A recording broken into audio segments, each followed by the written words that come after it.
Hello, everybody, and welcome to another episode of the BSN podcast. Today is Monday, July 25th. Hope everybody's having a day so far and had a good rest of their day yesterday. It is, in fact, Monday, July 25th here today.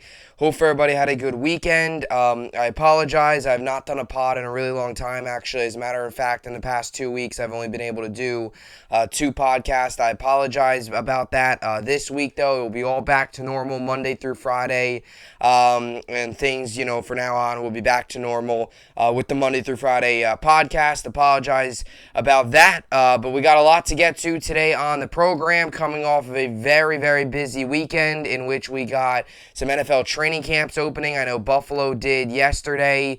You obviously got the Jets opening up this week on Wednesday with July 27th. Veterans will report tomorrow, Tuesday, July 26th. So we will give you my preview today. I'll get my Giants training camp preview tomorrow, and we should be good to go with that. This weekend was exciting, though. You had the Yankees, you had the Mets.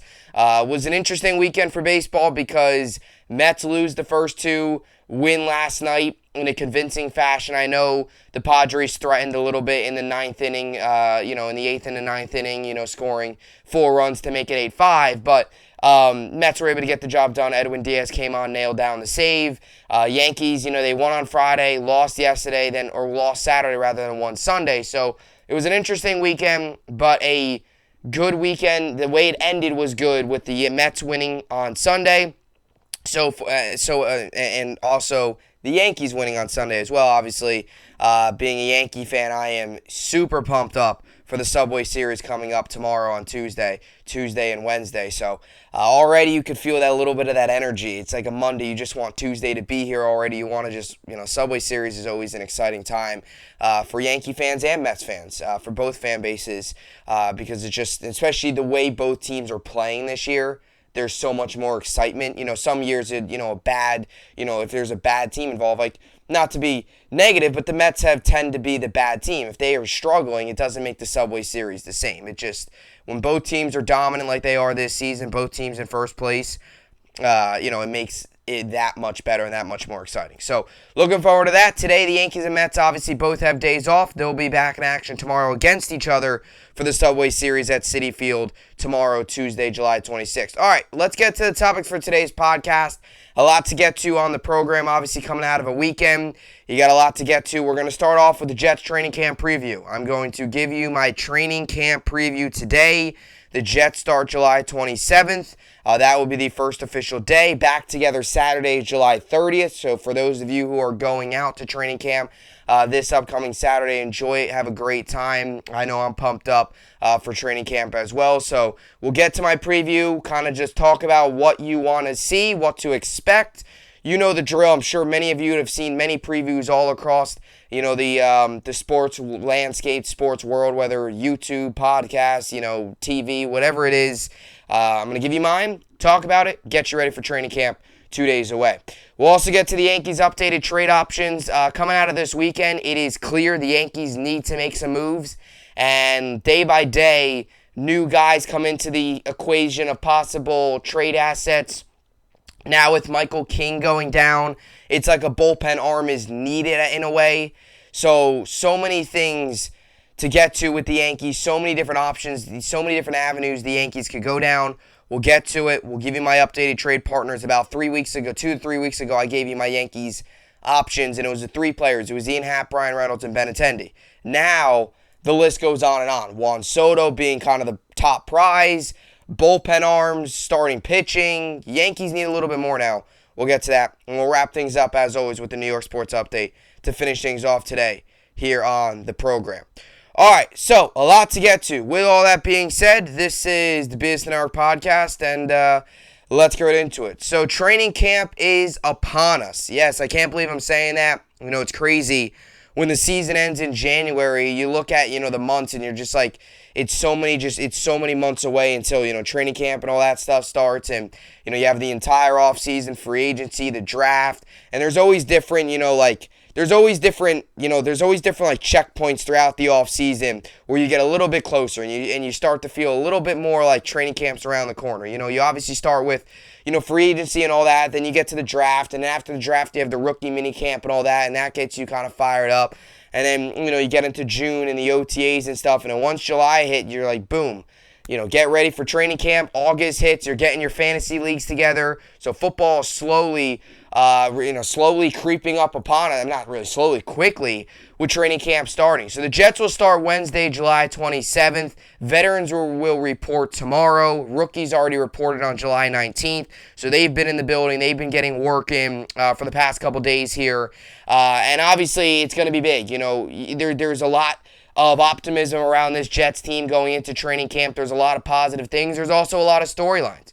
And every team, there's going to be storylines going into camps, and I'm going to kind of break down this preview, try to break it down into separate parts. But to start with the storylines, then we'll get to rookies, offense, defense, quarterback, all that good stuff. But to kind of start with, the storyline's going to be Mekhi Becton. Going into camp. And every team's going to have storylines. Every team's going to have them. The Giants are going to have them, with their rookies. They're going to have the storylines with Daniel Jones. How does he look? What does Brian Daboll think of him, the coach who did not draft him but is inheriting him? Does he look like a guy that's ready to take a leap and turn into the quarterback that the Giants hoped they were getting when they picked him 6th overall a couple years ago? Those are all storylines. But for the Jets, Mekhi Becton's the big storyline. And we'll find out when July 27th hits, which is only 2 days from now, how he looks, if the Jets like where he's at, and if they believe that he is in a good spot to be the starting tackle for the New York Jets come week 1. And that's obviously something, when people look at storylines, they're like, all right, Mekhi Becton, this is Mekhi Becton we're talking about. This is our 11th overall pick that we drafted in the 2020 draft. Obviously, they passed up on some really good offensive linemen to bring him in. He had a very promising rookie year coming off of a year in which he injured his knee. Now, he is starting on the PUP list, or whatever you want to call it, the physically unable to play, practice, whatever you want to participate, whatever you want to call it. But that could change. The physically unable to practice list, or play list, or participate list, whatever you want to call it, that list you can be taken off anytime. You could be on there one day, next day be taken off. It's not like a list where it's, you have to be active, or you have to be on there for like 10, 15 days to be, it's not like that. Once you're on it, but you can be taken off anytime. So it's the knee, and the knee still seems to be bothering him, which is a little bit of an issue. But there's a storyline there with Mekhi Becton. Other storylines are going to be Zach Wilson. How does he look? And that's obviously something that all of us Jets fans and, myself and those who are going to training camp will be, to all those who are going, myself included, we will get a first-hand look of how he looks and what he, is seeing and all those type of things, and, the throws that he is making, how he is, building chemistry with guys like Garrett Wilson, with guys, the 3 new tight ends that he got, Conklin, Uzama, and obviously Jeremy Ruckert that we brought in via the draft. So those are all big things. But I'm going to start with the rookies because, the storylines are always going to be interesting, and there could be storylines that pop up during camp. If Garrett Wilson looks great and looks like this star-studded receiver, that's going to be a storyline going into week 1. So, but the storylines going in are Mekhi Becton, and definitely it's going to be Zach Wilson, and does, throughout training camp, does he look like he's going to take that year 2 jump that we all expect and hope that he makes going into this season. We're going to start, though, with the rookies because I think the rookies are pretty important. You want to see positive impacts via the from the rookies in the first couple weeks here. You want to see Breece Hall, match up with Wilson, and you want to see Breece Hall build chemistry with Wilson.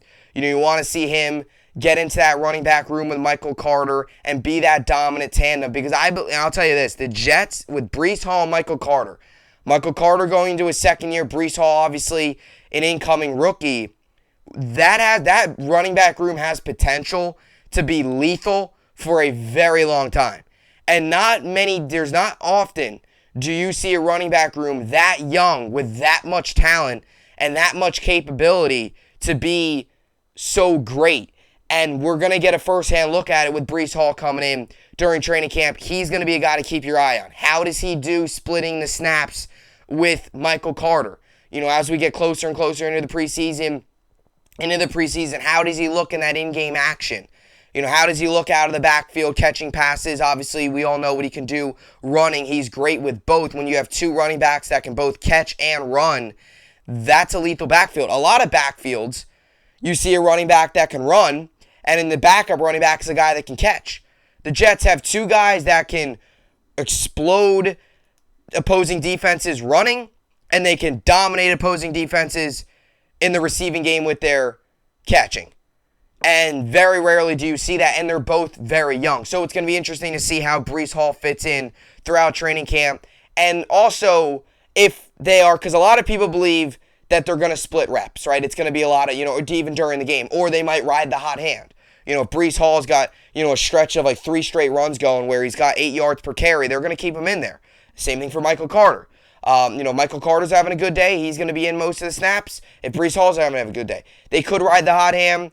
They could do it 50-50 where they're both going to get snaps. They could also maybe name a day one starter and the other guy be a backup. I would probably tend to say the Jets are going to lean towards more of the 50-50. We'll find more of that out during training camp to see how they split the snaps and split the reps. But there it is. That's a big guy to look out for there. Same thing with Garrett Wilson. How is he building with Zach Wilson? How does the Wilson-to-Wilson connection look? I think that's big. For Garrett Wilson just to catch passes and get reps from Wilson throughout training camp is going to be pivotal because I think it is crucial for Zach Wilson and Garrett Wilson to get on the same page come week 1. Because if you all remember last year, Elijah Moore and Zach Wilson, it took them some time. And to be fair, I think the Garrett Wilson and Zach Wilson connection will be a lot easier to, I think you're going to see it be successful earlier just because Wilson's a second-year quarterback. And he's not a rookie anymore. He's not a guy that's also learning a ton, just like Elijah Moore. Like, when you brought in Wilson last year, he was also learning a ton. He was trying to find his way. On top of that, he was trying to build connections with all of his different receivers. And then it took him some time to get that connection with Elijah Moore. Now that he's got the connection with Berrios, Elijah Moore, Corey Davis, all those guys, now Wilson can really focus on that connection with Garrett Wilson. He doesn't have to worry about trying to fit in another rookie. Wilson came out as a rookie. That's hard enough. To then have to build a connection with all these different receivers, that's even harder. Now that he just has to focus on building that connection with Garrett Wilson, I think you're going to see that Garrett Wilson-Zach Wilson connection be made much earlier in the season. Elijah Moore took more time to develop. That's going to happen, though, with 2 rookies. But I think that connection's big. And, you can't say this enough about how Zach Wilson to Garrett Wilson, it's going to be huge. I mean, if they can connect, you're talking about a wide receiving core with Corey Davis, Elijah Moore, Garrett Wilson, and in a tight end group with guys like CJ Uzomah, Tyler Conklin, and obviously Berrios as well in the receiving room. Tyler Conklin and Uzomah Conklin. Did I say Ruckert? I don't think I said Ruckert yet. Jeremy Ruckert. Apologize if I repeated those names. I apologize about that. But those are your 3 guys, and the tight end room, too, is going to be pivotal to build that connection. And I always say this. Connections, like when 2 guys are coming in, and that's why I think the Zach Wilson, Elijah Moore connection is going to be so good for so long, because those guys came into the league at the same time. They are going to go through growing pains at the same time. And I think we all saw that last year. As Zach Wilson got better, Elijah Moore got better. When Zach Wilson started the year struggling, Elijah Moore struggled to start the year. So if Zach Wilson takes that year 2 leap, you're going to assume Elijah Moore is going to take that year 2 leap as well. And I think that's what's so good about, and that's why bringing in young talent, it takes time. It's going to be painful at times, but if it all can work out, it can be special. Because if Zach Wilson takes that year 2 jump, well, you sure know that Elijah Moore is going to do that too, because it showed last season. As Zach Wilson got better towards the end of the year, Elijah Moore got even better. I mean, he was unbelievable at the end of the year. He was playing great. Right? So that's what's so good, and that's the same thing that could take place here with Garrett Wilson. We all know what this tight end room brings to the table.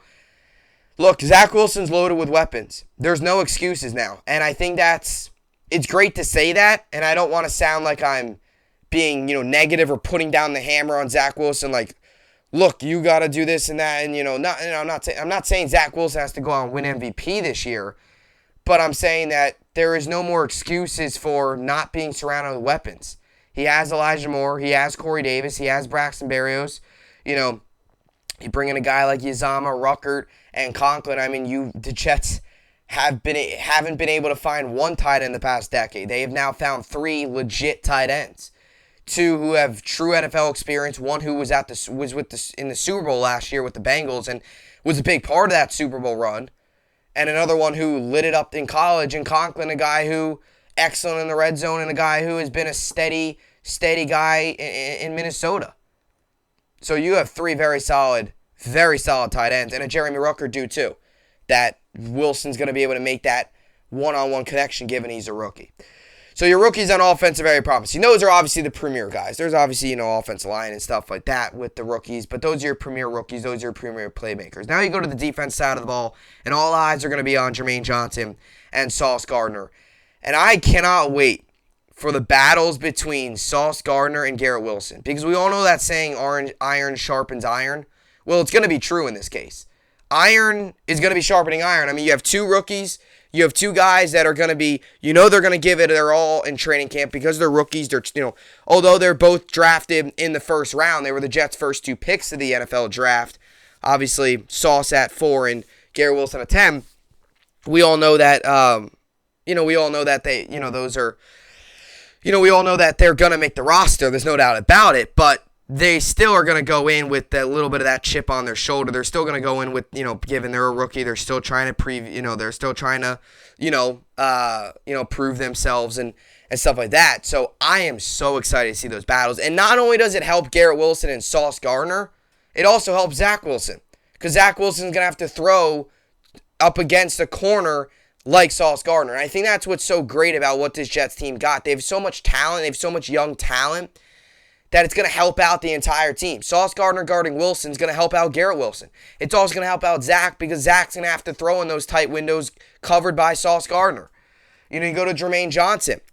Coming off the edge is going to help the offensive line. It's also going to, show Zach that, look, he's got to get the ball out at times. There might be times where he's going to have to get the ball out.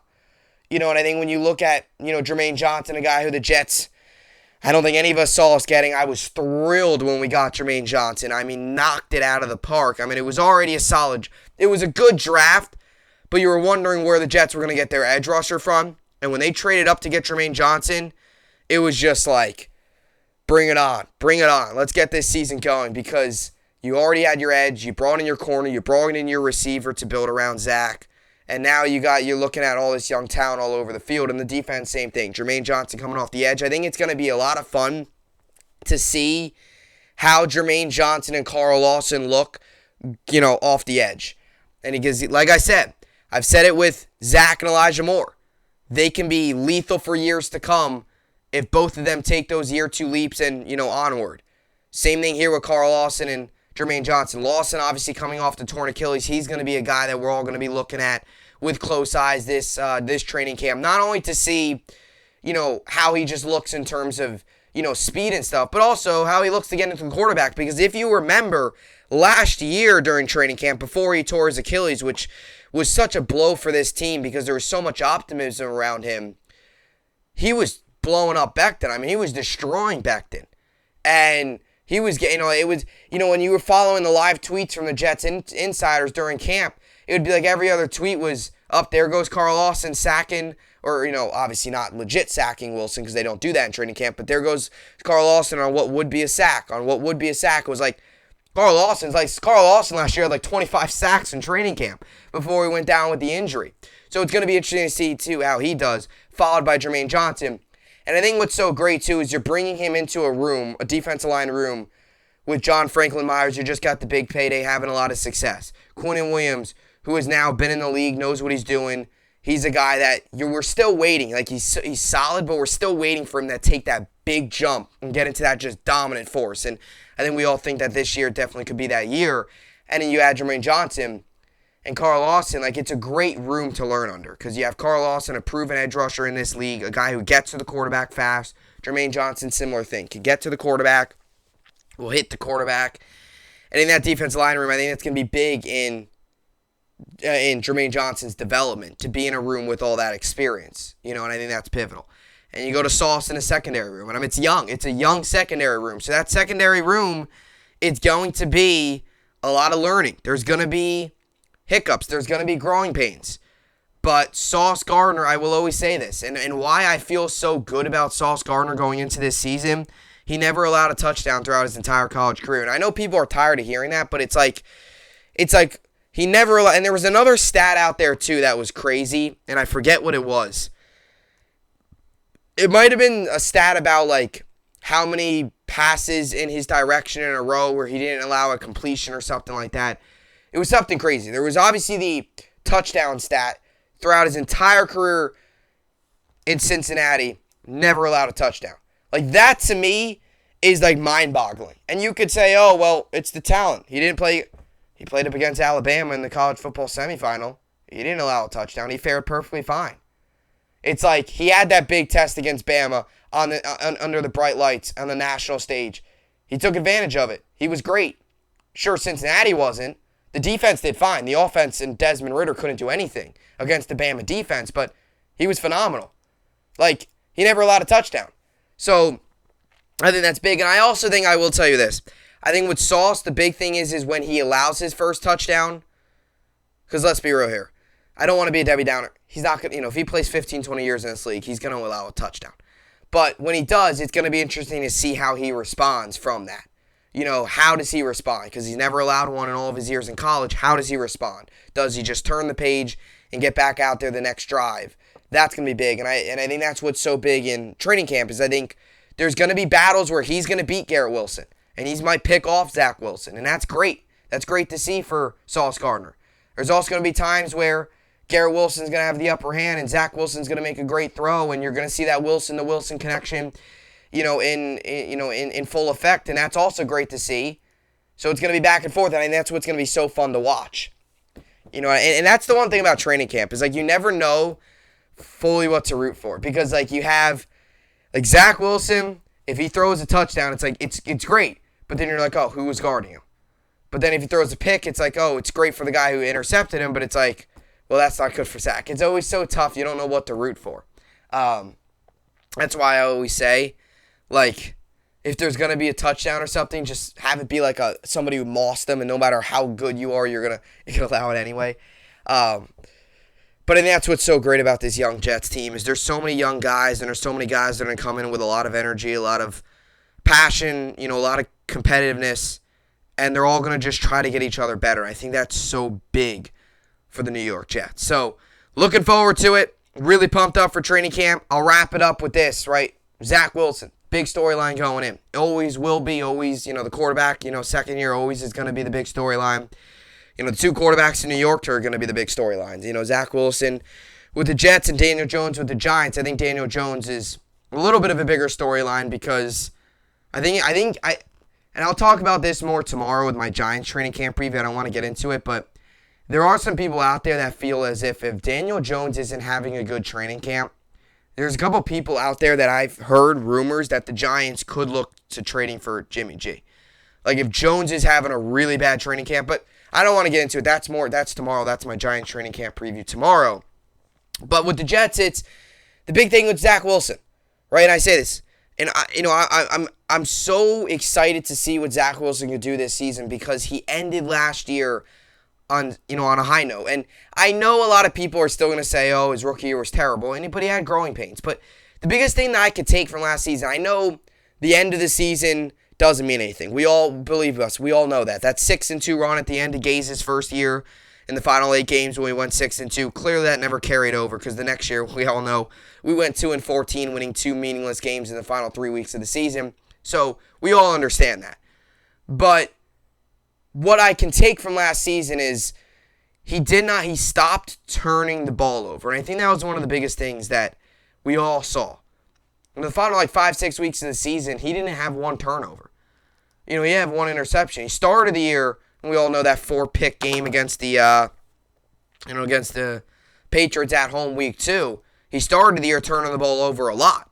But he ended the season not turning the ball over. And I think that was pivotal. To end your first year, he was showing, he was showing composure in the pocket. He was showing that he was making some really tough throws. He was starting to take what the defense was giving him. And a lot of people ask, what do you expect from Zach Wilson in year 2? And it's tough sometimes for me to answer that because stats-wise, I really don't have a number. Like with 25 touchdowns and 10 picks be solid, yeah, it would be. And him to lead the Jets to 9 wins, yeah, but are we going to get that? I don't know. We'll see. I think the big thing with Zach is just showing that composure in the pocket, taking what the defense is giving him. And I think earlier in the year of last season, as we all know, he was trying to play hero ball.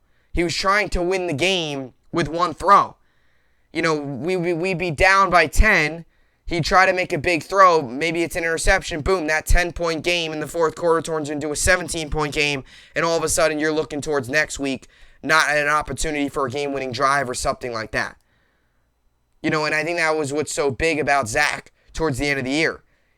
Sure, Zach's going to have moments where I'm not saying don't throw the ball deep. I'm not saying don't throw the ball deep, just throw it short every time. I'm not saying that. There's going to be times in games where we're going to need him to step up and make a big throw deep downfield. He has the weapons for it. But he's also got to take what the defense is giving him. A 3rd down and 2, if we pass it, you don't need to throw the ball 20 yards downfield, right? You just need to find a way to get 2 yards.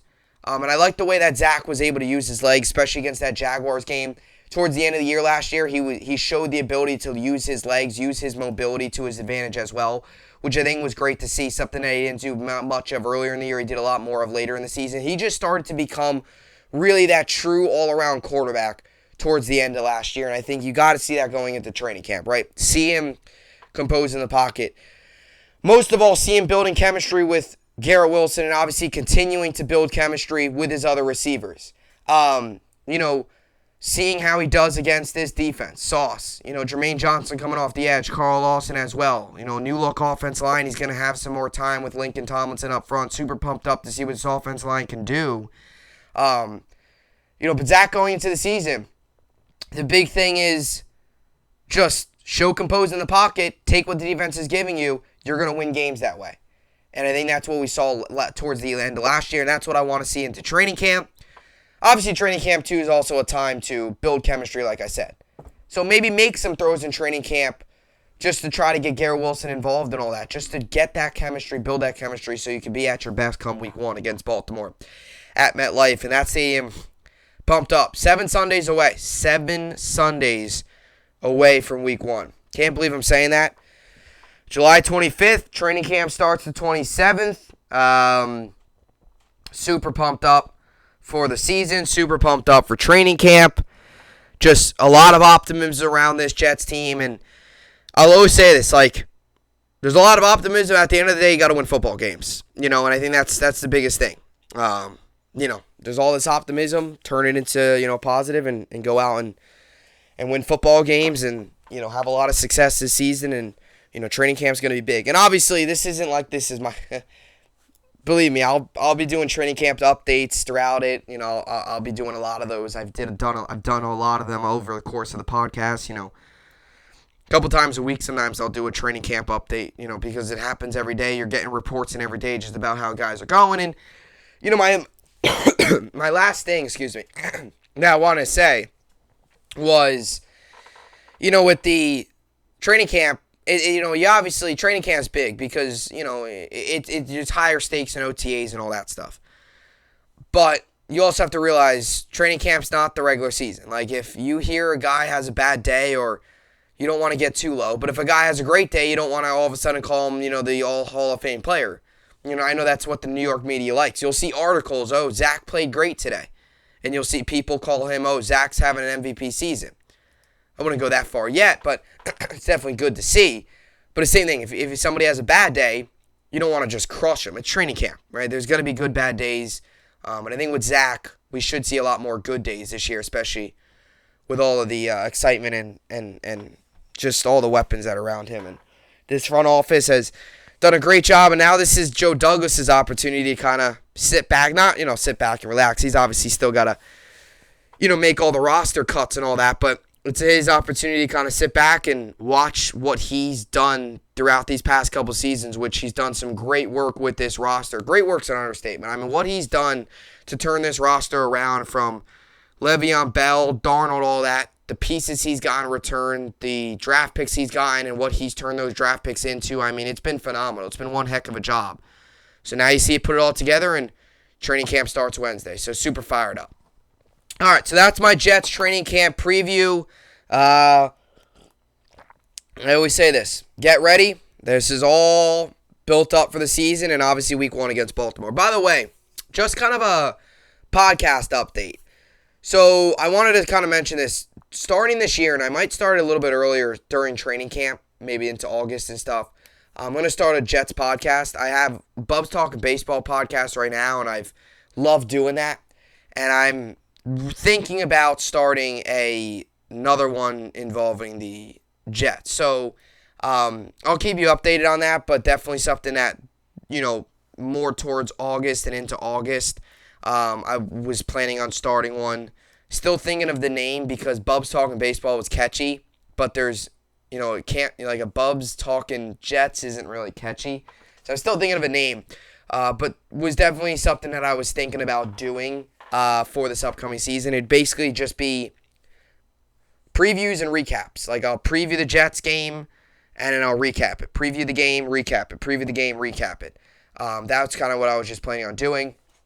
Do like the preview on Saturday, upload it on Saturday, and then Sunday after the game, do my post-game recap of the game, and then kind of just do that. That's what I was planning on doing. Bub's Talking Baseball I do every Sunday. So I was possibly just giving you an update. I'll keep you more update on that. I definitely plan on doing it. It's just a matter of finding a name that would be interesting. So anyway, that's what I got for the Jets and training camp update. Like I said, tomorrow I will do the Giants and their training camp update, or training camp update, training camp preview.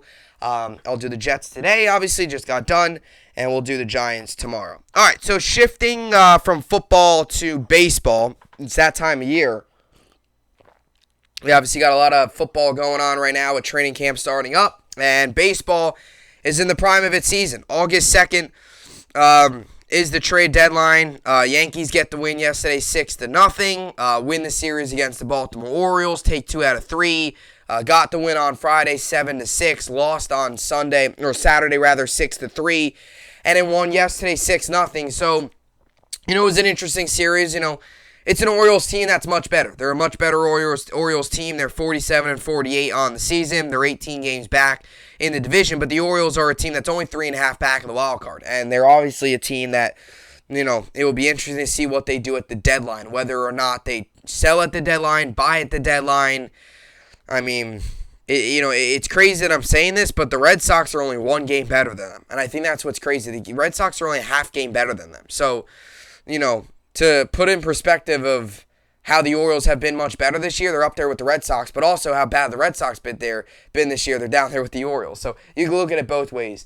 But the Yankees got the win. And Yankees right now are going through a little bit of a tough stretch. And I mentioned this on my Bub's Talking Baseball podcast, about the series in Houston. It was really disappointing to see them come out of the All-Star break.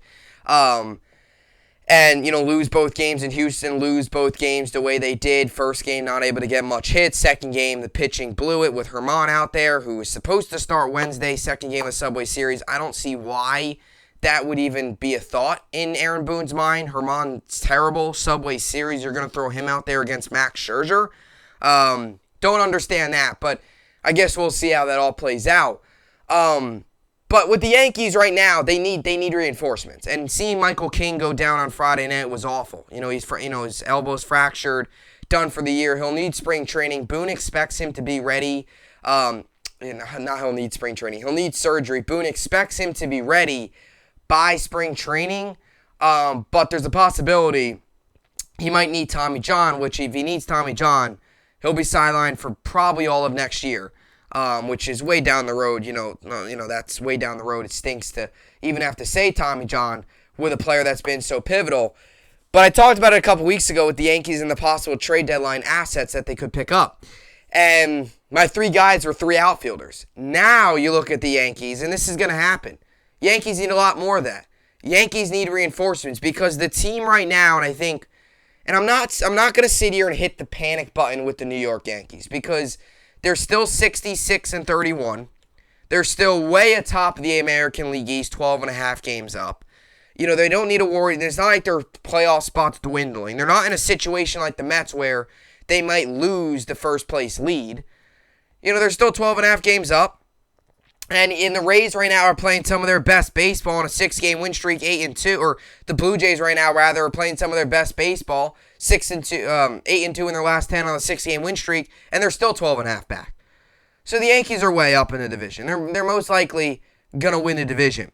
But they do need reinforcements because this Yankee team right now is not good enough to go on and beat Houston in the postseason. Not good enough to go into October and win a World Series. And I'm not sitting here and saying I'm going to hit the panic button and say, oh, this team's bad and the season's over. No. But the Yankees do need to make moves, and I mean need to make moves at the deadline. They need to bring in another bullpen arm.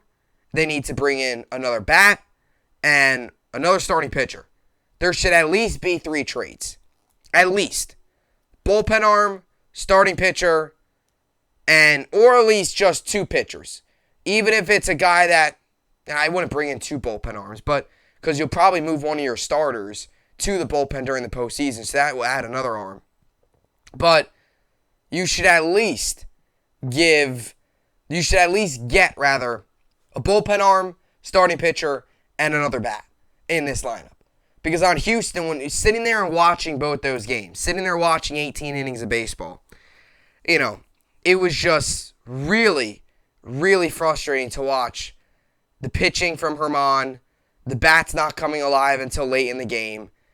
And it's going to happen. You're going to have that over the course of a 162-game season, but it's a wake-up call for the Yankees. It's a wake-up call for Brian Cashman. It's a wake-up call for this front office that basically says, look, we're a very good team, but in order to get to that Houston Astros level, in order to get to that World Series level that we've been at 27 times, we need to go out and make moves.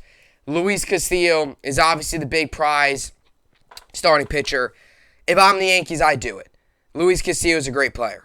Excellent pitcher. He came into the Bronx when they played against the Yankees, the Cincinnati Reds. He shut the Yankees down, and he got the job done, right? I mean, that's just how it was, right? He came in, he threw 7 innings, had allowed 1 run, had 8 strikeouts. Looking back of his line from that game in which the Reds won in 10 innings, I mean, he shoved. He absolutely dominated.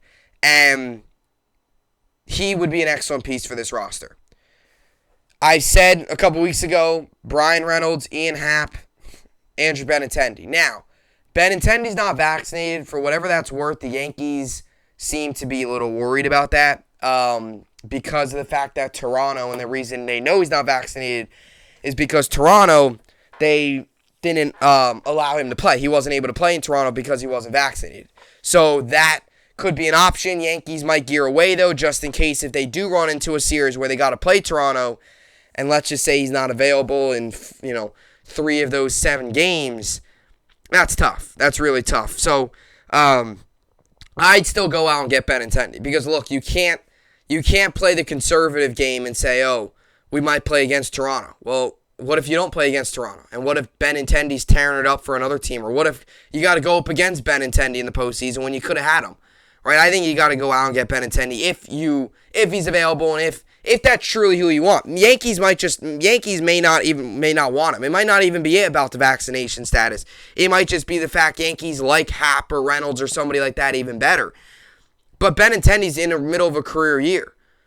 Right? And he's a guy that you could go out and get, a lefty bat that's built for Yankee Stadium. He's not a power hitter, but a guy that's also got experience within the division, has that postseason experience with the Red Sox and all that stuff. Like, he knows what it takes. He knows what it's capable of. I mean, he's on a great team. He's having a great year on a terrible team. He's a guy that, bring him in, he could even play even better if he's got that motivation to go out and win a World Series. And the Yankees will actually play Kansas City at the stadium Thursday through Sunday. It will be a 4-game set. So that will be interesting to see Benintendi there. It'll be interesting to see how the Yankee fans greet him. If he has a great series against the Yankees, you shouldn't even let him leave Yankee Stadium. You should just have him pack his bags and walk on over to the Yankees clubhouse. That's what I would say. But I'm not saying that the Yankees panic mode. I'm not saying that. But we do see that this Yankee team needs needs pieces. Bullpen reinforcements, another starting pitcher, and another bat. And you just got to hope that Brian Cashman and this Yankee front office go out and make the necessary moves to improve this roster so the Yankees and the Mets, Yankees and even the Mets front office, right? But more so the Yankees right now, have that chance to go into Houston and win. Because right now this team, if you got to go into Houston, you're not going to be able to win. This team just can't do it. 2-5 in the regular season against Houston. The only 2 wins were walk-offs, in which they didn't lead until they walked it off. Right? That's pretty bad to think about that. You might have to go into a 7-game series against a team like that. You played 7 games against them, you went 2-5. Reality check. Now, you know what you need. Yankees need to go out and make those moves that they need, that will get them over that hump, right? And these moves too, the Yankees right now, these moves too will also get into the situation where the Yankees, so then they have the best record in baseball right now, but only by a half game. And the Astros are only 1.5. So the Astros have the tiebreaker from the Yankees. So these moves too will help the Yankees get even better record over the Astros, so they go into postseason and they have that home field, right? And home field's big. All right, so that's what I got for the Yankees and their trade deadline options. Now, and obviously Juan Soto is the big prize, but what would I be willing to give up for Soto? I'd give up prospects. I would not give up Volpe. I just wouldn't. Like he's having a great. He's been great at AA rather. Started off slow. He's been much better recently. I just wouldn't give up Volpe. And you're basically blowing up your entire plan. You brought in IKF to be a stopgap, so then you're going to trade Volpe. Then you're kind of just destroying your plan of that. And I know people say, "Oh, well, trade all your prospects." Not many times you get a guy come around. I'm fine with trading away any other prospect. I just wouldn't trade away Volpe. Now, if you trade away Volpe and you bring in Soto, I'm sure all of us won't really care. But he's your number 1 prospect. I'd give up 5 other prospects. I wouldn't give up Volpe. That's personally how I see it. All right, so now let's get to the rest of the MLB and finish things off here. You got the Reds, Marlins today, Phillies, Braves, Orioles, Rays, Red Sox, Guardians, Padres, Tigers, Pirates, Cubs, Royals, Angels, Rockies, Brewers, Astros, A's, Diamondbacks, Giants, Nationals, Dodgers, and the Rangers, Mariners. As for fantasy baseball, got a lot going on here. I am currently 12-2 in my main league. Got the win last week, 686 to 426. And today I've got Tony Gonson on a mound. And in my other league I won. I'm currently 11-3, and I won last week 517 to 417. By the way, my main league I have an injury update. Jonathan India is day to day. India was scratched from Sunday's lineup against the Cardinals, left thigh contusion, so we'll see how that goes. Like I said, I got Tony Gonson on the mound here. So 12-2 in fantasy baseball. Like I said, this is the time of year where people start to get their fantasy football, I shouldn't say rosters or teams, but start to get their leagues together. Who's playing, who's not, who's in, who's out. Because once August comes, usually it's late August when I usually do my fantasy draft. What week 1, September 11th, right? 9/11, yeah. I think, yeah, because the Jets are home. I'm sure they'll. Yeah, so. Week 1's then. Obviously the first game's Thursday night, Rams Bills. But I usually do my draft late August. Usually I'll do my fantasy draft. I'm in 2 leagues. There's a couple leagues. The league that I run one league and I'm just in another league. I usually do my draft around late August and then usually, but it stinks because you don't even want to think about that late August because that means summer's winding down. But got to enjoy July and baseball and all that stuff right now, and obviously training camp as well. But anyway, that will do it for the podcast here today. Another good one in the books. As always, I will see you all back here tomorrow. Hope you enjoyed it, and thanks for watching.